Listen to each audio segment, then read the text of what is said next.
Friends എല്ലാവർക്കും PSC tips and ട്രിക്സിലേക്ക് സ്വാഗതം. നമ്മൾ ഇന്ന് നോക്കുന്നത് ഒരുപാട് പേര് കമന്റ് ചെയ്ത് ചോദിച്ചിട്ടുള്ള ഒരു കാര്യമാണ് നിശേഷ ഹരണത്തിന്റെ വീഡിയോ ചെയ്യുമോ എന്നുള്ളത്. ഓക്കെ, എത്ര വലിയൊരു സംഖ്യ തന്നാലും അതിനെ 8 കൊണ്ട് നിശേഷം ഹരിക്കാൻ പറ്റുമോ അല്ലെങ്കിൽ 6 കൊണ്ട് നിശേഷം ഹരിക്കാൻ പറ്റുമോ എന്ന് നമുക്ക് ഈസി ആയിട്ട് എങ്ങനെ കണ്ടുപിടിക്കാം എന്നുള്ളതാണ് ഇന്നത്തെ വീഡിയോയിലൂടെ നമ്മൾ നോക്കാൻ പോകുന്നത്. അപ്പോൾ എന്തായാലും നമുക്ക് വീഡിയോയിലോട്ട് കടക്കാം. അതിനു മുന്നേ നിങ്ങൾ ആദ്യമായിട്ടാണ് ചാനൽ കാണുന്നതെങ്കിൽ ഒന്ന് സബ്സ്ക്രൈബ് ചെയ്യുക. വീഡിയോ കണ്ട് ഇഷ്ടമായാൽ ഉറപ്പായും ലൈക്ക് ചെയ്യുക. മറ്റുള്ളവർക്കും കൂടെ ഈ വീഡിയോ ഉപകാരപ്പെടാനായിട്ട് ഒന്ന് ഷെയർ ചെയ്ത് സപ്പോർട്ട് ചെയ്യുക. അപ്പോൾ എന്തായാലും നമുക്ക് ഇന്നത്തെ വീഡിയോയിലോട്ട് കടക്കാം. ആദ്യം നമ്മൾ നോക്കുന്നത് 2 കൊണ്ട് നിശേഷം ഹരിക്കാൻ പറ്റുമോ എന്നുള്ളത് എങ്ങനെയാണ് ചെക്ക് ചെയ്യുക എന്നുള്ളതാണ്. അപ്പോൾ നിശേഷം ഹരിക്കുക എന്ന് പറഞ്ഞാൽ എന്താണ് അർത്ഥം? നമ്മൾ ഹരിക്കുന്ന സമയത്ത് ശിഷ്ടം എന്ത് വരണം? 0 വരണം. ഓക്കെ, ശിഷ്ടം 0 വരണം. അതാണ് നിശേഷം ഹരിക്കുക എന്നുള്ളത് കൊണ്ട് ഉദ്ദേശിക്കുന്നത്. അപ്പോൾ ഒരു സംഖ്യ തന്നു, അതിനെ നിശേഷം 2 കൊണ്ട് ഹരിക്കാൻ പറ്റുമോ എന്നുള്ളത് നമ്മൾ എങ്ങനെയാണ് ചെക്ക് ചെയ്ത് നോക്കുക എന്നുള്ളതാണ് പറയുന്നത്. അപ്പോൾ ഇത് നമുക്ക് ഉപകാരപ്പെടുന്നത് ഇത്തിരി വലിയ സംഖ്യകളൊക്കെ ആണെങ്കിൽ, ഇപ്പോൾ ഇങ്ങനെ ഒരു നമ്പറൊക്കെ തന്നു കഴിഞ്ഞിട്ട് ഇതിനെ ഇങ്ങനെ 2 ഡിവൈഡഡ് ബൈ 2 എന്നൊക്കെ ഉണ്ടെങ്കിൽ ഇത് കറക്റ്റായിട്ട് 2 കൊണ്ട് ഇതിനെ ഡിവൈഡ് ചെയ്യാൻ പറ്റുമോ എന്നുള്ളത് നമുക്ക് ഇങ്ങനെ സെക്കൻഡ് കൊണ്ട് കണ്ട് മനസ്സിലാക്കാം എന്നുള്ളതാണ്. ഇപ്പോൾ ഇത്രയും വലിയ സംഖ്യയായിട്ട് നമുക്ക് ഹരിക്കുമ്പോൾ 2 ആകുമ്പോൾ പിന്നെയും കുറച്ചുകൂടെ എളുപ്പമാണ്. 8ഉം 9ഒക്കെ വന്നു കഴിഞ്ഞാൽ നമ്മൾ എന്ത് ചെയ്യണം? ഇട്ട് ഹരിച്ച് നോക്കുമ്പോൾ കുറേ ടൈം എടുക്കും. അപ്പോൾ കറക്റ്റായിട്ട് അതിൽ പോവോ എന്നുള്ളത് നമുക്ക് സെക്കൻഡ് കൊണ്ട് എങ്ങനെ കണ്ടുപിടിക്കാം എന്നുള്ളതാണ് നമ്മൾ നോക്കുന്നത്. ആദ്യത്തെ നോക്കാം, 2. ഏതൊരു സംഖ്യയെയും 2 കൊണ്ട് നിശേഷം ഹരിക്കാൻ പറ്റുമോ, ശിഷ്ടം വരാതെ ഹരിക്കാൻ പറ്റുമോ എന്നുള്ളത് നമ്മൾ എങ്ങനെയാണ് ചെക്ക് ചെയ്ത് നോക്കാന്ന് വെച്ചാൽ, തന്നിരിക്കുന്ന സംഖ്യ ഇരട്ട സംഖ്യ ആവണം. ഓക്കെ, തന്നിരിക്കുന്ന സംഖ്യ ഇരട്ട സംഖ്യ ആണോ എന്നുള്ളത് നോക്കാം. എങ്ങനെയാണ് ഇപ്പോൾ ഇരട്ട സംഖ്യ അറിയാം? 2, 4, 6, 8 ഒക്കെ നമുക്കറിയാം, 10, 12 ഒക്കെ അല്ലേ. ഇച്ചിരി വലിയ സംഖ്യ ആണെങ്കിൽ എന്ത് ചെയ്യണം? ഇരട്ട സംഖ്യ നമുക്ക് അറിയാൻ വേണ്ടിയിട്ട് നമ്മൾ അതിൻ്റെ അവസാനത്തെ അക്കം നോക്കാം. അവസാനത്തെ അക്കം 0, 2, 4, 6, 8 ഇത്രയും സംഖ്യകൾ വന്നു കഴിഞ്ഞാൽ അതെന്താണ്? ഇരട്ട സംഖ്യയാണ്. ഓക്കെ, അപ്പോൾ 2 കൊണ്ട് നിശേഷം ഹരിക്കാൻ പറ്റുമോ എന്നൊരു സംഖ്യയെ നമ്മൾ എങ്ങനെയാണ് ചെക്ക് ചെയ്ത് നോക്കുക? അതിൻ്റെ അവസാനത്തെ അക്കം 0, 2, 4, 6, 8 ഇത്രയും സംഖ്യയിൽ വരുന്ന സംഖ്യകളാണെങ്കിൽ അവസാനത്തെ സംഖ്യ മാത്രം നോക്കിയാൽ മതി. ഇതിലേതെങ്കിലും ഒരു സംഖ്യ ആണോ എന്നുള്ളത് നോക്കുക. ആണെങ്കിൽ എന്ത് ചെയ്യാം? ആ മുഴുവൻ സംഖ്യയും നമുക്ക് എന്ത് ചെയ്യാം? 2 കൊണ്ട് നിശേഷം ഹരിക്കാൻ പറ്റും. അതായത് ഫോർ എക്സാമ്പിൾ ഇവിടെ നോക്കുക, ഇപ്പോൾ ഇവിടെ 46 എന്ന് പറയുന്ന സംഖ്യ 2ൽ കറക്റ്റായിട്ട് പോകുമെന്നറിയാൻ നമുക്ക് എന്ത് ചെയ്താൽ മതി? 6 മാത്രം നോക്കിയാൽ മതി. 6 എന്ന് പറയുന്നത് എന്താണ്? ഒരു ഇരട്ട സംഖ്യയാണ്. അതുകൊണ്ട് ഈ 46നെ മൊത്തമായിട്ട് നമുക്ക് 2 കൊണ്ട് നിശേഷം ഹരിക്കാം. 46 പിന്നെയും ചെറിയ സംഖ്യയാണ് അല്ലേ. ഇപ്പം നമ്മളിവിടെ പറഞ്ഞിരിക്കുന്ന സംഖ്യ നോക്കാം, 9, 8, 6, 2, 8 ഇത്രയും വലിയ സംഖ്യയാണ്. ഇത് 2 കൊണ്ട് കറക്റ്റായിട്ട് പോകുന്നത് എങ്ങനെ അറിയാം? ലാസ്റ്റിലെ സംഖ്യ നോക്കുക, അവസാനം എന്താണ്? 8 ആണ്. 8 എന്ന് പറയുന്നത് എന്താണ്? ഇരട്ട സംഖ്യയാണ് അല്ലേ. അപ്പോൾ ഈ മൊത്തം സംഖ്യയെ നമുക്ക് എന്ത് ചെയ്യാൻ പറ്റും? 2 കൊണ്ട് നിശേഷം ഹരിക്കാൻ പറ്റും. ഓക്കെ ആണല്ലോ. അപ്പോൾ 2 കൊണ്ട് ഒരു സംഖ്യയെ നിശേഷം ഹരിക്കാൻ പറ്റുമോ എന്ന് അറിയാൻ വേണ്ടിയിട്ട് നമ്മൾ എന്ത് ചെയ്താൽ മതി? തന്നിരിക്കുന്ന സംഖ്യയുടെ അവസാനത്തെ അക്കം നോക്കാം, 0, 2, 4, 6, 8 ഇതിൽ ഏതെങ്കിലും ഒരു സംഖ്യയാണോ? ആ മുഴുവൻ സംഖ്യയെ നമുക്ക് എന്ത് ചെയ്യാം? 2 കൊണ്ട് നിശേഷം ഹരിക്കാം. അടുത്തത് 3ൻ്റെയാണ്. ഇപ്പോൾ ഏതെങ്കിലും ഒരു സംഖ്യ തന്നിട്ട് അത് 3 കൊണ്ട് നിശേഷം ഹരിക്കാൻ പറ്റുമോ, ശിഷ്ടം വരാതെ 3 കൊണ്ട് ഹരിക്കാൻ പറ്റുമോ എന്നുള്ളത് എങ്ങനെയാണ് ചെക്ക് ചെയ്യാന്ന് വെച്ചാൽ, നമുക്ക് തന്നിരിക്കുന്ന സംഖ്യകളിലെ അക്കങ്ങൾ മുഴുവനും കൂട്ടുക. ഓക്കെ, ഓരോ സംഖ്യയും തമ്മിൽ കൂട്ടുക. കൂട്ടിക്കിട്ടുന്ന ഉത്തരം 3ഓ 3ൻ്റെ ഗുണിതമോ ആണെങ്കിൽ നമുക്ക് ആ മൊത്തം സംഖ്യ എന്ത് ചെയ്യാം? 3 കൊണ്ട് നിശേഷം ഹരിക്കാം. അതായത് ഞാൻ പറഞ്ഞുതരാം, 123 എന്ന് പറയുന്ന ഒരു സംഖ്യ ഉണ്ടെന്ന് വിചാരിക്കാം. ഓക്കെ, ഈ സംഖ്യ 3 കൊണ്ട് നമുക്ക് നിശേഷം ഹരിക്കാൻ പറ്റുമോ എന്നുള്ളത് എങ്ങനെയാണ് ചെക്ക് ചെയ്യുക? 123ലെ എല്ലാ സംഖ്യകളും കൂടെ തമ്മിൽ കൂട്ടാന്നാണ് ഞാൻ പറഞ്ഞത് അല്ലേ. അതായത് 1 + 2 + 3 123 എന്ന് പറയുമ്പോൾ 1 + 2 + 3 മുഴുവനും തമ്മിൽ കൂട്ടാം. 1, 2, 3 3 3 എത്രയാണ്? 6 ആണ് വരിക. 6 എന്ന് പറയുന്നത് എന്താണ്? 3ൻ്റെ ഒരു ഗുണിതമാണ്. 3, 2, 6 അല്ലേ. 3ൻ്റെ ഗുണിതമായതുകൊണ്ട് ഈ മൊത്തം സംഖ്യ നമുക്ക് എന്ത് ചെയ്യാൻ പറ്റും? 3 കൊണ്ട് നിശേഷം ഹരിക്കാൻ പറ്റും. മനസ്സിലായല്ലോ? ഒരു സംഖ്യ കൂടെ നോക്കാം. ഇപ്പോൾ 495 എന്ന് പറയുന്ന സംഖ്യ ഉണ്ടെന്ന് വിചാരിക്കാം. ഓക്കെ, ഈ സംഖ്യയെ 3 കൊണ്ട് നിശേഷം ഹരിക്കാൻ പറ്റുമോ? അത് എങ്ങനെ ചെക്ക് ചെയ്യാം? നമുക്ക് ഈ 3 സംഖ്യയും കൂടെ കൂട്ടി നോക്കാം. 4 + 9 + 5 അല്ലേ. 9ഉം 5ഉം എത്രയാണ്? 14 ആണ്. 14ഉം 4ഉം എത്രയാണ്? 18 ആണ് അല്ലേ. കൂട്ടുമ്പോൾ 18 എന്ന് കിട്ടി. 18 എന്ന് പറയുന്നത് 3ൻ്റെ ഗുണിതമല്ലേ. 6, 3, 18 ആണ് അല്ലേ. അപ്പോൾ 18 എന്ന് പറയുന്നത് 3ൻ്റെ ഒരു ഗുണിതമായതുകൊണ്ട് ഈ മൊത്തം സംഖ്യയെ നമുക്ക് എന്ത് ചെയ്യാൻ പറ്റും? 3 കൊണ്ട് നിശേഷം ഹരിക്കാൻ പറ്റും. ഓക്കെ ആണല്ലോ. അപ്പോൾ ഇതുപോലെ എത്ര വലിയ സംഖ്യയാണെങ്കിലും ഇപ്പം നമുക്ക് നോക്കാം. ഇപ്പം ഇങ്ങനെ ഒരു സംഖ്യ ഉണ്ടെന്ന് വിചാരിക്കാം. ഈ സംഖ്യയെ നമുക്ക് 3 കൊണ്ട് നിശേഷം ഹരിക്കാൻ പറ്റുമോ എന്ന് ചെക്ക് ചെയ്യണമെങ്കിൽ എന്ത് ചെയ്താൽ മതി? ഇത് മൊത്തം കൂട്ടുക. 3 2 5, 5 6 11, 11 1 എത്രയാണ്? 12 അല്ലേ? അപ്പം 12 എന്ന് പറയുന്നത് എന്താണ്? 3ന്റെ ഒരു ഗുണിതമാണ് അല്ലേ? 4 3 12 ആണ്.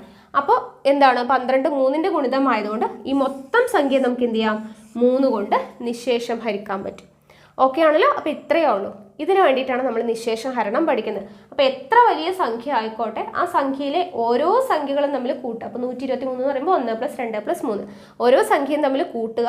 കൂട്ടിക്കിട്ടുന്ന ഉത്തരം 3 3ന്റെ ഗുണിതമോ ആണെങ്കിൽ നമുക്ക് എന്ത് ചെയ്യാം? ആ മൊത്തം സംഖ്യയെയും 3 കൊണ്ട് നിശേഷം ഹരിക്കാം. അടുത്തത് നോക്കുക. ഏതെങ്കിലും ഒരു സംഖ്യ തന്നിട്ട് അതിന് 4 കൊണ്ട് നിശേഷം ഹരിക്കാൻ പറ്റുമോ എന്നുള്ളത് ചെക്ക് ചെയ്യാനുള്ളതാണ് പറയുന്നത്. 4 കൊണ്ടാണെങ്കിൽ നമ്മൾ ശ്രദ്ധിക്കേണ്ട കാര്യം തന്നിട്ടുള്ള സംഖ്യയുടെ അവസാനത്തെ 2 അക്കം നോക്കുക. തന്നിട്ടുള്ള സംഖ്യയുടെ അവസാനത്തെ 2 അക്കം ഒന്നുകിൽ 2 0 ആവണം, ഇല്ലെങ്കിൽ എന്ത് ചെയ്യണം? 4ന്റെ ഗുണിതമായിരിക്കണം.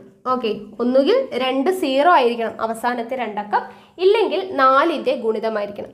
ഫോർ എക്സാമ്പിൾ നോക്കുക. ഇപ്പോൾ 932 ഇങ്ങനൊരു സംഖ്യ ഉണ്ടെന്ന് വിചാരിക്കാം. ഇതിനെ 4 കൊണ്ട് നമുക്ക് കറക്റ്റായിട്ട് ഹരിക്കാൻ പറ്റുമോ എന്നുള്ളത് എങ്ങനെയാണ് ചെക്ക് ചെയ്യുക? അവസാനത്തെ 2 അക്കം നോക്കുക. 2 അക്കം എന്ന് പറയുമ്പോൾ 32 എന്ന് പറയുന്നത് എന്താണ്? 4ന്റെ ഗുണിതമാണല്ലോ. ഏതെങ്കിലും ഒന്ന് സാറ്റിസ്ഫൈ ചെയ്താൽ മതി. ഒന്നുകിൽ 2 0 ആവണം, ഇല്ലെങ്കിൽ 4ന്റെ ഗുണിതമാവണം. അപ്പോൾ 32 എന്ന് പറയുന്നത് 4ന്റെ ഗുണിതമാണ് അല്ലേ? 4 8 32 ആണ്. അപ്പോൾ 32 4ന്റെ ഗുണിതമായതുകൊണ്ട് ഈ മൊത്തം സംഖ്യ നമുക്ക് എന്ത് ചെയ്യാം? 4 കൊണ്ട് നിശേഷം ഹരിക്കാൻ പറ്റും. അപ്പോൾ മൊത്തമായിട്ട് ഇരുന്ന് ഹരിച്ച് നോക്കേണ്ട ആവശ്യമില്ല. നമുക്ക് ലാസ്റ്റത്തെ 2 അക്കം മാത്രം നോക്കിയാൽ മതി. 4ന്റെ ഗുണിതമായതുകൊണ്ട് എന്ത് ചെയ്യാം? 4 കൊണ്ട് നിശേഷം ഹരിക്കാം. ഓക്കെ, ഇനി വേറൊരു നമ്പർ. ഇപ്പോൾ 4000 എന്ന് പറയുന്ന ഒരു നമ്പർ ഉണ്ടെന്ന് വിചാരിക്കുക. ഇത് 4 കൊണ്ട് നമുക്ക് കറക്റ്റായിട്ട് ഹരിക്കാൻ പറ്റുമോ എന്നുള്ളത് എങ്ങനെ ചെക്ക് ചെയ്യാം? അവസാനത്തെ 2 അക്കം നോക്കുക. 2 0 ആണ്. ഇവിടെ നോക്കുക, 2 അക്കം 0 ആയിട്ട് വന്നാൽ എന്ത് ചെയ്യാം? 4 കൊണ്ട് നിശേഷം ഹരിക്കാം. അപ്പം മൊത്തം 4000 എന്ന് പറയുന്ന സംഖ്യ എന്ത് ചെയ്യാം? 4 കൊണ്ട് നിശേഷം ഹരിക്കാം. ഓക്കെ, ഇനി വേറൊരു നമ്പർ നോക്കാം. ഇത്തിരി വലിയൊരു നമ്പർ നോക്കാം. ഓക്കെ, ഇങ്ങനെ ഒരു നമ്പർ ഉണ്ടെന്ന് വിചാരിക്കാം. ഇതിന് 4 കൊണ്ട് കറക്റ്റായിട്ട് ഹരിക്കാൻ പറ്റുമോ? നിശേഷം ഹരിക്കാൻ പറ്റുമോ എന്ന് ചോദിച്ചാൽ എന്ത് ചെയ്യാൻ പറ്റും? നമുക്ക് ലാസ്റ്റത്തെ 2 അക്കം ചെക്ക് ചെയ്താൽ മതി. 2 അക്കം എത്രയാണ്? 24. 24 എന്ന് പറയുന്നത് 4ന്റെ ഒരു ഗുണിതമാണോ? ആണ്. 4 6 24 ആണ് അല്ലേ? അപ്പോൾ ഒരു 4ന്റെ ഗുണിതമായതുകൊണ്ട് ഈ മൊത്തം സംഖ്യ നമുക്ക് എന്ത് ചെയ്യാൻ പറ്റും? 4 കൊണ്ട് നിശേഷം ഹരിക്കാൻ പറ്റും. ഓക്കെ ആണല്ലോ? അപ്പോൾ 4 കൊണ്ട് നിശേഷം ഹരിക്കാൻ പറ്റുമോ എന്ന് ചെക്ക് ചെയ്യാൻ എന്ത് ചെയ്താൽ മതി? അവസാനത്തെ തന്നിരിക്കുന്ന സംഖ്യയുടെ അവസാനത്തെ 2 അക്കം നോക്കുക. 2 0 ആവണം, അല്ലെങ്കിൽ 4ന്റെ ഗുണിതമായാൽ മതി. ഓക്കെ, അത് രണ്ടും ഏതെങ്കിലും ഒരു കണ്ടീഷൻ സാറ്റിസ്ഫൈ ചെയ്യുന്നുണ്ടെങ്കിൽ അതിനെ നമുക്ക് 4 കൊണ്ട് നിശേഷം ഹരിക്കാൻ പറ്റും. അടുത്തത് നോക്കുക. 5 കൊണ്ട് നിശേഷം ഹരിക്കാൻ പറ്റുമോ എന്നുള്ളതാണ്. അപ്പോൾ ഏതെങ്കിലും ഒരു സംഖ്യ 5 കൊണ്ട് നിശേഷം ഹരിക്കാൻ പറ്റുമോ എന്ന് ചെക്ക് ചെയ്യുന്നത് വളരെ ഈസിയാണ്. അവസാനത്തെ അക്കം നോക്കുക. അവസാനത്തെ അക്കം 5 അല്ലെങ്കിൽ 0 ആയി കഴിഞ്ഞാൽ ആ മൊത്തം സംഖ്യയെ നമുക്ക് എന്ത് ചെയ്യാം? 5 കൊണ്ട് നിശേഷം ഹരിക്കാം. അപ്പം നമുക്ക് ഏതെങ്കിലും ഒരു സംഖ്യ, ഇപ്പം ഇങ്ങനെ ഒരു സംഖ്യ തന്നിട്ടുണ്ടെന്ന് വിചാരിക്കാം. എന്ത് ചെയ്താൽ മതി? അവസാനത്തെ അക്കം നോക്കുക. അവസാനത്തെ അക്കം 0 ആണ് അല്ലേ? 0 ആയതുകൊണ്ട് തന്നെ ഈ മൊത്തം സംഖ്യ നമുക്ക് എന്ത് ചെയ്യാം? 5 കൊണ്ട് നിശേഷം ഹരിക്കാം. ഇനി വേറൊരു സംഖ്യ നോക്കാം. ഇവിടെ എന്ത് ചെയ്യുക? അവസാനത്തെ അക്കം നോക്കുക. 5 ആണ് അല്ലേ? 5 ആയതുകൊണ്ട് എന്ത് ചെയ്യാം? മൊത്തം സംഖ്യ നമുക്ക് എന്ത് ചെയ്യാൻ പറ്റും? 5 കൊണ്ട് നിശേഷം ഹരിക്കാം. അപ്പോൾ 5 കൊണ്ട് നിശേഷം ഹരിക്കാൻ പറ്റുമോ എന്ന് ചെക്ക് ചെയ്യുമ്പോൾ നമ്മൾ ആകെ നോക്കേണ്ടത് എന്ത് ചെയ്താൽ മതി? തന്നിരിക്കുന്ന സംഖ്യയുടെ അവസാനത്തെ അക്കം നോക്കുക. 0 അല്ലെങ്കിൽ 5 ഇതിലേതെങ്കിലും ഒന്നാണെങ്കിൽ നമുക്ക് എന്ത് ചെയ്യാം? ആ മൊത്തം സംഖ്യനെയും 5 കൊണ്ട് നിശേഷം ഹരിക്കാൻ പറ്റും. അടുത്തത് നോക്കുക. 6 കൊണ്ട് നിശേഷം ഹരിക്കാൻ പറ്റുമോ എന്ന് ചെക്ക് ചെയ്യാൻ വേണ്ടിയിട്ട് നമുക്കറിയാം 6 എന്ന് പറയുന്നത് എന്താണ്? 2 × 3 ആണ് അല്ലേ? 2 × 3 ആണ് 6 എന്ന് പറയുന്നത്. അപ്പോൾ ഈ 2 × 3 ആയതുകൊണ്ട് തന്നെ 2ന്റെ നിശേഷ ഹരണം നമ്മൾ പഠിച്ചു അല്ലേ? എന്താണ് റൂൾ എന്ന് പഠിച്ചു. ഇരട്ട സംഖ്യ ആവണം അല്ലേ? ലാസ്റ്റിലെ അക്കം 0 2 4 6 8 വരുന്നതാണ് എന്ത്? 2 കൊണ്ട് നിശേഷം ഹരിക്കാൻ പറ്റുക. 3ന്റെ എങ്ങനെയാണ് പഠിച്ചത്? തന്നിരിക്കുന്ന സംഖ്യയിലെ അക്കങ്ങളെല്ലാം കൂടെ കൂട്ടിക്കഴിഞ്ഞിട്ട് കിട്ടുന്ന സംഖ്യ 3 അതിൻ്റെ ഗുണിതമോ ആണെങ്കിൽ നമുക്ക് എന്ത് ചെയ്യാം? 3 കൊണ്ട് നിശേഷം ഹരിക്കാം എന്ന് പറഞ്ഞു. ഈ 2 കണ്ടീഷനും സാറ്റിസ്ഫൈ ചെയ്യുന്ന സംഖ്യകളെ മാത്രമേ നമുക്ക് 6 കൊണ്ട് നിശേഷം ഹരിക്കാൻ പറ്റുള്ളൂ. ഓക്കെ, 2ന്റെ കണ്ടീഷനും സാറ്റിസ്ഫൈ ചെയ്യണം, 3 കൊണ്ടുള്ള നിശേഷഹരണത്തിൻ്റെ കണ്ടീഷനും സാറ്റിസ്ഫൈ ചെയ്യണം. ഫോർ എക്സാമ്പിൾ ഇവിടെ നോക്കാം. ഇപ്പോൾ 18 എന്ന് പറയുന്ന ഒരു സംഖ്യ എടുത്തു. ഓക്കെ, ഇതിപ്പോൾ നമ്മൾ ചെറുതായതുകൊണ്ട് ഈസി ആയിട്ട് കിട്ടും. ഇനി വലുത് പറഞ്ഞുതരാം കേട്ടോ. 18 എന്ന് പറയുന്ന ഒരു സംഖ്യ എടുത്തു. അപ്പോൾ 18 എന്ന് പറയുന്ന സംഖ്യയെ 6 കൊണ്ട് നിശേഷം ഹരിക്കാൻ പറ്റുമോ എന്ന് ചെക്ക് ചെയ്യാൻ വേണ്ടിയിട്ട് നമ്മൾ എന്ത് ചെയ്യുക? ആദ്യത്തേത് ഇരട്ട സംഖ്യ ആണോ എന്ന് നോക്കുക, അല്ലെ? 2 എന്ന് പറയുന്നതിൻ്റെ നിശേഷഹരണത്തിൻ്റെ കണ്ടീഷൻ സാറ്റിസ്ഫൈ ചെയ്യുന്നുണ്ടോ എന്ന് അറിയാൻ വേണ്ടി അവസാന അക്കം 8 ആണ്. അപ്പോൾ ഇതെന്താണ്? ഒരു ഇരട്ട സംഖ്യയാണ്. അപ്പോൾ 2ൻ്റെ കണ്ടീഷൻ സാറ്റിസ്ഫൈ ചെയ്യുന്നുണ്ട്. ഇനി അടുത്തത് 3ൻ്റെ നിശേഷഹരണത്തിൻ്റെ കണ്ടീഷൻ എന്താണ്? തന്നിരിക്കുന്ന സംഖ്യയുടെ അക്കങ്ങൾ തമ്മിൽ കൂട്ടിക്കിട്ടുന്ന ഉത്തരം 3 അതിൻ്റെ ഗുണിതമോ ആയിരിക്കണം, അല്ലേ? അപ്പോൾ ഇവിടെ 8 ഒന്നും കൂടെ കൂട്ടിക്കഴിഞ്ഞാൽ എത്രയാണ്? 9 ആണ് വരിക. 9 എന്ന് പറയുന്നത് എന്താണ്? 3ൻ്റെ ഒരു ഗുണിതമാണ്. അതുകൊണ്ട് ഈ സംഖ്യ എന്ത് ചെയ്യാൻ പറ്റും? 3 കൊണ്ടും നിശേഷം ഹരിക്കാൻ പറ്റും. അപ്പം 2 കൊണ്ടും നിശേഷം ഹരിക്കാം, 3 കൊണ്ടും നിശേഷം ഹരിക്കാം. 2 കണ്ടീഷൻ സാറ്റിസ്ഫൈ ചെയ്തുകൊണ്ട് തന്നെ ഈ മൊത്തം സംഖ്യ നമുക്ക് എന്ത് ചെയ്യാം? 6 കൊണ്ട് നിശേഷം ഹരിക്കാമെന്ന് പറയാം. ഓക്കെ ആണല്ലോ? മനസ്സിലായോ? അടുത്തൊരു സംഖ്യ നോക്കാം. ഇപ്പോൾ 20 എന്ന് പറയുന്ന സംഖ്യ ഉണ്ടെന്ന് വിചാരിക്കാം. ഓക്കെ, അപ്പോൾ നമ്മൾ എന്ത് ചെയ്യണം? ഇതിനെ 6 കൊണ്ട് നിശേഷം ഹരിക്കാൻ പറ്റുമോ എന്നറിയാൻ വേണ്ടിയിട്ട് ആദ്യം നമ്മൾ ചെയ്യേണ്ടത്, ഇതിൻ്റെ അവസാനത്തെ അക്കം 0 ആണ്. അപ്പോൾ 20 എന്ന് പറയുന്നത് എന്താണ്? ഒരു ഇരട്ട സംഖ്യയാണ്, അല്ലേ? ഇരട്ട സംഖ്യ ആയതുകൊണ്ട് 2 കൊണ്ട് നമുക്ക് നിശേഷം ഹരിക്കാൻ പറ്റും. ഒരു കണ്ടീഷൻ സാറ്റിസ്ഫൈ ചെയ്തു. ഇനി 3 കൊണ്ട് നിശേഷം ഹരിക്കാൻ പറ്റുമോ എന്നറിയാൻ വേണ്ടി ഇത് 2 കൂടെ കൂട്ടാം. 2ഉം 0 കൂടെ കൂട്ടി എത്രയാണ്? 2 ആണ്. 2 എന്ന് പറയുന്നത് 3ൻ്റെ ഗുണിതമോ ഒന്നും വരുന്നില്ല. അതുകൊണ്ട് എന്ത് ചെയ്യാൻ പറ്റില്ല? 3 കൊണ്ട് നിശേഷം ഹരിക്കാൻ പറ്റില്ല. അപ്പോൾ നമ്മുടെ 2 കണ്ടീഷനും സാറ്റിസ്ഫൈ ചെയ്യേണ്ടേ? ഇവിടെ ഒരു കണ്ടീഷനേ വരുന്നുള്ളൂ. അപ്പോൾ ഇരട്ട സംഖ്യയാണ്, പക്ഷെ 3ൻ്റെ ഗുണിതമാണ് എന്ന് പറയുന്ന കണ്ടീഷൻ സാറ്റിസ്ഫൈ ചെയ്യാത്തത് കൊണ്ട് തന്നെ ഈ മൊത്തം സംഖ്യ നമുക്ക് എന്ത് ചെയ്യാൻ പറ്റില്ല? 6 കൊണ്ട് നിശേഷം ഹരിക്കാൻ പറ്റില്ല. ഓക്കെ ആണല്ലോ? വേറൊരു സംഖ്യ നോക്കാം. ഇങ്ങനൊരു സംഖ്യ ഉണ്ടെന്ന് വിചാരിക്കാം. ഇപ്പോൾ 361. ഈ സംഖ്യയെ 6 കൊണ്ട് നിശേഷം ഹരിക്കാൻ പറ്റുമോ എന്ന് ചെക്ക് ചെയ്യാൻ വേണ്ടിയിട്ട് നമ്മൾ ആദ്യം നോക്കുന്നത് അവസാനത്തെ അക്കം. അവസാനത്തെ അക്കം 1 ആണ്. അപ്പോൾ തന്നെ എന്തായി? അത് ഇരട്ട സംഖ്യയല്ല, അല്ലേ? ഇത് 2 കൊണ്ട് നിശേഷം ഹരിക്കാൻ പറ്റില്ല. അപ്പോൾ പിന്നെ എന്ത് ചെയ്യാൻ പറ്റില്ല? നമുക്ക് മൊത്തം സംഖ്യയും എന്ത് ചെയ്യാൻ പറ്റില്ല? 6 കൊണ്ട് ചെയ്യാൻ പറ്റില്ല. 2ൻ്റെയും 3ൻ്റെയും കണ്ടീഷൻ സാറ്റിസ്ഫൈ ചെയ്താൽ മാത്രമേ നമുക്ക് എന്ത് ചെയ്യാൻ പറ്റുള്ളൂ? 6 കൊണ്ട് നിശേഷം ഹരിക്കാൻ പറ്റുള്ളൂ. അപ്പോൾ ഇവിടെ ഇത് ഒറ്റ സംഖ്യ ആയപ്പോൾ തന്നെ എന്തായി? കണ്ടീഷൻ പോയി, അല്ലേ? അപ്പോൾ ഈ സംഖ്യ നമുക്ക് എന്ത് ചെയ്യാൻ പറ്റില്ല? 6 കൊണ്ട് നിശേഷം ഹരിക്കാൻ പറ്റില്ല. ഓക്കെ ആണല്ലോ? അപ്പോൾ 2ൻ്റെയും 3ൻ്റെയും കണ്ടീഷൻ സാറ്റിസ്ഫൈ ചെയ്താൽ മാത്രമേ 6 കൊണ്ട് ഒരു സംഖ്യയെ നമുക്ക് പൂർണ്ണമായിട്ടും നിശേഷമായിട്ടും ഹരിക്കാനായിട്ട് പറ്റുള്ളൂ. അടുത്തത് നോക്കുക. 7 കൊണ്ട് നിശേഷം ഹരിക്കുന്നതാണ് കേട്ടോ. അപ്പോൾ 7 കൊണ്ട് നിശേഷം ഹരിക്കാൻ പറ്റുമോ എന്ന് ചെക്ക് ചെയ്യാൻ വേണ്ടിയിട്ട് നമുക്ക് തന്നിരിക്കുന്ന സംഖ്യയുടെ അവസാനത്തെ സംഖ്യ എടുക്കുക. അതിൻ്റെ ഇരട്ടി എടുത്തിട്ട് തൊട്ടടുത്തുള്ള സംഖ്യ അതിൽ നിന്ന് മൈനസ് ചെയ്യുക. ആ കിട്ടുന്ന ആൻസർ 7ൻ്റെ ഗുണിതമാണെങ്കിൽ നമുക്ക് എന്ത് ചെയ്യാം? ആ മുഴുവൻ സംഖ്യയും 7 കൊണ്ട് നിശേഷം ഹരിക്കാം. അതായത് ഇവിടെ ശ്രദ്ധിക്കുക, 651 ഇങ്ങനൊരു സംഖ്യ ഉണ്ടെന്ന് വിചാരിക്കാം. ഇതിലെന്ത് ചെയ്യുക? ഇതിൻ്റെ അവസാനത്തെ സംഖ്യ എടുക്കാം, 1, അല്ലേ? ആ 1ൻ്റെ ഇരട്ടി എത്രയാണ്? 1ൻ്റെ ഇരട്ടി 2 ആണ്, അല്ലേ? ആ 2 മൈനസ് ചെയ്യുക. എന്തിൽ നിന്നാണ് മൈനസ് ചെയ്യേണ്ടത്? ബാലൻസ് ഉള്ള സംഖ്യയിൽ നിന്നും. ഇവിടെ 1 കഴിഞ്ഞാൽ ബാലൻസ് ഉള്ളത് എന്താണ്? 65. ആ 65ൽ നിന്നും ഇതും 2 മൈനസ് ചെയ്യുക. അപ്പോൾ നമുക്ക് എത്ര കിട്ടും? 63 എന്ന് കിട്ടും. 63 എന്ന് പറയുന്നത് എന്താണ്? 7ൻ്റെ ഒരു ഗുണിതമാണ്, അല്ലേ? അതുകൊണ്ട് ഈ മൊത്തം സംഖ്യ 651 എന്ന് പറയുന്ന സംഖ്യ നമുക്ക് എന്ത് ചെയ്യാൻ പറ്റും? 7 കൊണ്ട് നിശേഷം ഹരിക്കാൻ പറ്റും. ഓക്കെ, ഇപ്പോൾ നമുക്ക് വലിയൊരു സംഖ്യ, ഇപ്പോൾ ഇങ്ങനെയൊക്കെ ഒരു സംഖ്യ തന്നു കഴിഞ്ഞാൽ ഇതിനെ 7 കൊണ്ട് നിശേഷം ഹരിക്കാൻ പറ്റുമോ എന്ന് അറിയണമെങ്കിൽ നമുക്ക് എന്ത് ചെയ്താൽ മതി? അവസാനത്തെ സംഖ്യ എടുക്കുക, അതിൻ്റെ ഇരട്ടി എടുക്കുക, ബാക്കിലുള്ള സംഖ്യ കുറയ്ക്കുക, വീണ്ടും അതിൻ്റെ പകുതി ഇരട്ടി എടുക്കുക, എന്ത് ചെയ്യുക? പിന്നിലുള്ള സംഖ്യ വെച്ച് കുറയ്ക്കുക. അങ്ങനെ പോയി 2 അക്ക സംഖ്യ എത്തുമ്പോൾ നിർത്തുക. ആ 2 അക്കം വരുന്നത് 7ൻ്റെ ഗുണിതമാണെങ്കിൽ എന്ത് ചെയ്യാം? നമുക്ക് 7 കൊണ്ട് നിശേഷം ഹരിക്കാൻ പറ്റുമോ എന്നുള്ളത് നോക്കാൻ പറ്റും. ഓക്കെ ആണല്ലോ?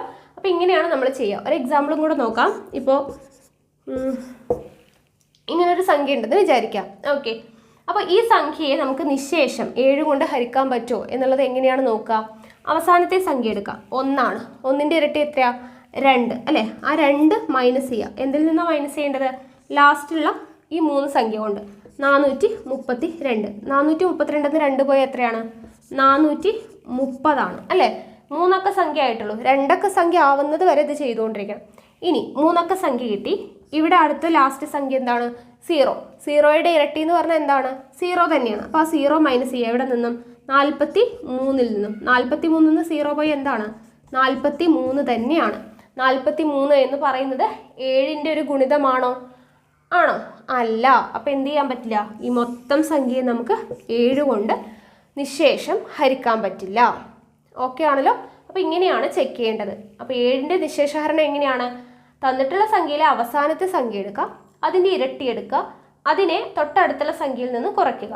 കിട്ടുന്ന ആൻസർ 7ന്റെ ഗുണിതമാണെങ്കിൽ ആ മൊത്തം സംഖ്യ നമുക്ക് എന്ത് ചെയ്യാം?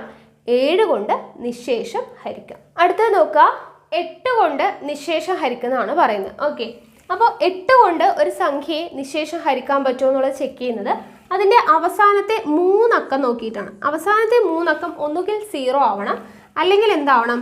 8ന്റെ ഗുണിതമാവണം. ഓക്കെ, അവസാനത്തെ 3 അക്കം നോക്കുക, 0 ആവണം അല്ലെങ്കിൽ 8ന്റെ ഗുണിതമാവണം. അങ്ങനെയാണെങ്കിൽ മൊത്തം സംഖ്യ എന്ത് ചെയ്യാം? 8 കൊണ്ട് നിശേഷം ഹരിക്കാൻ പറ്റും. അപ്പോൾ ഇവിടെ ശ്രദ്ധിക്കുക, ഇവിടെ ഒരു സംഖ്യ നമുക്ക് 6000 എന്ന് തന്നിട്ടുണ്ടെന്ന് വിചാരിക്കാം. ഇതിനെ 8 കൊണ്ട് നിശേഷം ഹരിക്കാൻ പറ്റുമോ എന്ന് ചെക്ക് എന്ത് ചെയ്താൽ മതി? അവസാനത്തെ 3 അക്കം നോക്കുക, എന്താണ്? 0 ആണല്ലോ. അപ്പോൾ ഈ മൊത്തം സംഖ്യ നമുക്ക് എന്ത് ചെയ്യാം? 8 കൊണ്ട് നിശേഷം ഹരിക്കാം. അടുത്തൊരു സംഖ്യ നോക്കുക, ഇങ്ങനൊരു സംഖ്യ തന്നിട്ടുണ്ടെന്ന് വിചാരിക്കാം. ഇത്രയും വലിയൊരു സംഖ്യ തന്നിട്ടുണ്ട്. ഇതിനെ 8 കൊണ്ട് നിശേഷം ഹരിക്കാൻ പറ്റുമോ എന്നെങ്ങനെ ചെക്ക് ചെയ്താൽ മതി? അവസാനത്തെ 3 അക്കം മാത്രം നോക്കിയാൽ മതി. അവസാനത്തെ 3 അക്കം എന്താണ്? 128. ഇത്രയും വലിയ സംഖ്യയെ 8 കൊണ്ട് ഹരിക്കുന്നതിനേക്കാളും നല്ലത് എന്താ? 128നെ 8 കൊണ്ട് ഹരിക്കുന്നതല്ലേ. അപ്പോൾ 128 ഡിവൈഡഡ് ബൈ 8 നമുക്ക് വെട്ടി ചുരുക്കി ചെയ്യാൻ പറ്റുമല്ലോ. ഓക്കെ, 8 ഒരു പ്രാവശ്യം പോകും, ബാക്കി എന്താണ്? 4 ഉണ്ട്, 48ൽ 6 പ്രാവശ്യം 16 എന്ന് നമുക്ക് കിട്ടും അല്ലേ. അപ്പോൾ കറക്റ്റായിട്ട് 8 ഹരിക്കാൻ പറ്റും. അതുകൊണ്ട് എന്താണ്? 128 8ന്റെ ഒരു ഗുണിതമായതുകൊണ്ട് ഈ മൊത്തം സംഖ്യ നമുക്ക് എന്ത് ചെയ്യാം? 8 കൊണ്ട് നിശേഷം ഹരിക്കാൻ പറ്റും. ഓക്കെ, അപ്പോൾ എത്ര വലിയ സംഖ്യ ആയിക്കോട്ടെ അവസാനത്തെ 3 അക്കം നോക്കുക, 0 ആവണം അല്ലെങ്കിൽ 8ന്റെ ഗുണിതമായി കഴിഞ്ഞാൽ നമുക്ക് ഈസി ആയിട്ട് എന്താണ്? അത് നിശേഷം ഹരിക്കാൻ പറ്റുമെന്ന് പറയാൻ പറ്റും. അപ്പോൾ ഇത്രയും വലിയ സംഖ്യയെ 8 കൊണ്ട് ഹരിക്കുന്നതിനേക്കാളും എളുപ്പമല്ലേ അവസാനത്തെ 3 അക്കം എടുത്തിട്ട് 8 കൊണ്ട് ഹരിക്കുന്നത്? ഓക്കെ ആണല്ലോ. അപ്പോൾ നമുക്ക് അങ്ങനെ ഈസി ആയിട്ട് കണ്ടുപിടിക്കാനായിട്ട് പറ്റും. അടുത്തത് 9 കൊണ്ട് നിശേഷം ഹരിക്കാൻ പറ്റുമോ എന്നുള്ളത് ചെക്ക് ചെയ്യുന്നതാണ്. അപ്പോൾ നമ്മൾ 3ന്റെ പഠിച്ചത് ഓർമ്മയുണ്ടോ? 3ന്റെ എങ്ങനെയായിരുന്നു? തന്നിട്ടുള്ള സംഖ്യയിലെ മൊത്തം അക്കങ്ങൾ തമ്മിൽ കൂട്ടുക, എന്നിട്ട് കിട്ടുന്ന സംഖ്യ 3ന്റെ ഗുണിതമാണെങ്കിൽ ആ മൊത്തം സംഖ്യയെ നമ്മൾ എന്ത് ചെയ്യാം? 3 കൊണ്ട് നിശേഷം ഹരിക്കാൻ പറ്റുമെന്ന് പറഞ്ഞല്ലേ. അപ്പോൾ അതേപോലെ തന്നെയാണ് 9 കൊണ്ടും. 9 കൊണ്ട് ചെയ്യുമ്പോൾ നമ്മളിപ്പോൾ ഇങ്ങനെ സംഖ്യ തന്നിട്ടുണ്ടെന്ന് വിചാരിക്കാം. ഇതിന് മൊത്തത്തിൽ നമുക്ക് 9 കൊണ്ട് നിശേഷം ഹരിക്കാൻ പറ്റുമോ എന്ന് ചെക്ക് ചെയ്യാൻ വേണ്ടിയിട്ട് ഇതെല്ലാം കൂടെ കൂട്ടാം. 6ഉം 1ഉം 7, 7ഉം 2ഉം 9, 9 3 എത്രയാണ്? 12 ആണ്. 12 എന്ന് പറയുന്നത് എന്താണ്? 9ന്റെ ഗുണിതമാണോ? അല്ല. അപ്പോൾ ഈ മൊത്തം സംഖ്യയെ നമുക്ക് എന്ത് ചെയ്യാൻ പറ്റില്ല? 9 കൊണ്ട് നിശേഷം ഹരിക്കാൻ പറ്റില്ല. ഓക്കെ, ഇനി അടുത്തൊന്ന് നോക്കുക. ഇങ്ങനൊരു സംഖ്യ ഉണ്ടെന്ന് വിചാരിക്കാം. ഇതിനെ നമുക്ക് 9 കൊണ്ട് നിശേഷം ഹരിക്കാൻ പറ്റുമോ എന്ന് എങ്ങനെ ചെക്ക് ചെയ്യാം? ഇവിടെ കൂട്ടി നോക്കുക. 6ഉം 2ഉം 8, 8ഉം 1ഉം 9. 9 എന്ന് പറയുന്നത് 9ന്റെ ഒരു ഗുണിതമല്ലേ. ഓക്കെ, അപ്പോൾ നമുക്ക് എന്താണ്? ഈ മൊത്തം സംഖ്യയെ 9 കൊണ്ട് നിശേഷം ഹരിക്കാൻ പറ്റും. ഓക്കെ ആണല്ലോ. അപ്പോൾ 3ന്റെ പഠിച്ച അതുപോലെ തന്നെയാണ്. തന്നിട്ടുള്ള സംഖ്യയിലെ എല്ലാ അക്കങ്ങളും കൂടെ കൂട്ടുക, കൂട്ടി കിട്ടുന്ന ഉത്തരം 9ന്റെ ഗുണിതമാണെങ്കിൽ ആ മൊത്തം സംഖ്യയെ നമുക്ക് എന്ത് ചെയ്യാം? 9 കൊണ്ട് നിശേഷം ഹരിക്കാൻ പറ്റും. 9 കഴിഞ്ഞാൽ അടുത്ത ആൾ ആരാണ്? 10 ആണ്. 10ന്റെ നമുക്ക് പഠിക്കേണ്ട കാര്യമുണ്ടോ? ലാസ്റ്റ് 0 വരുന്ന നമ്പേഴ്സ് അല്ലേ. ഇപ്പോൾ 530 അല്ലെങ്കിൽ ഇത്ര വലിയ സംഖ്യ ആയിക്കോട്ടെ, അവസാനം 0 വരണം. അവസാനം 0 വരുന്ന സംഖ്യകളെ മാത്രമേ നമുക്ക് എന്ത് ചെയ്യാൻ പറ്റുള്ളൂ? 10 കൊണ്ട് നിശേഷം ഹരിക്കാൻ പറ്റുള്ളൂ. ഓക്കെ ആണല്ലോ. അപ്പോൾ ഇത്രയേ ഉള്ളൂ. അപ്പോൾ നമ്മൾ 10 വരെയുള്ള സംഖ്യകളുടെ നിശേഷ ഹരണം എങ്ങനെയാണ് ചെക്ക് ചെയ്യുന്നത് എന്നുള്ള കാര്യം നമ്മൾ പറഞ്ഞു തന്നു. അപ്പോൾ ഓരോന്നിൻ്റെയും സംഖ്യയുടെ താഴെ നിങ്ങൾ എഴുതി വെക്കുക. അതിനുശേഷം നമ്മൾ ഡെയിലി എന്ത് ചെയ്യുക? റിവൈസ് ചെയ്യുക, അത് പഠിച്ച് വെക്കുക. വളരെയധികം ഇമ്പോർട്ടൻ്റ് ആണ്.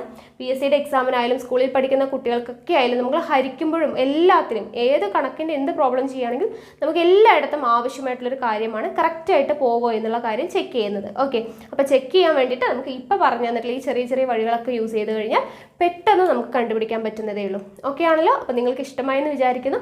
അപ്പോൾ നിങ്ങൾക്ക് എൻ്റെ ക്ലാസ്സുകളൊക്കെ ഇഷ്ടമാകുന്നുണ്ടെങ്കിൽ വീഡിയോ ലൈക്ക് ചെയ്യുക, ഷെയർ ചെയ്യുക. നിങ്ങളുടെ സജഷൻസ് എന്തെങ്കിലും ഉണ്ടെങ്കിൽ കമൻറ്റ് ബോക്സിൽ രേഖപ്പെടുത്തുക. കൂടുതൽ വീഡിയോസിനായി ചാനൽ സബ്സ്ക്രൈബ് ചെയ്യുക.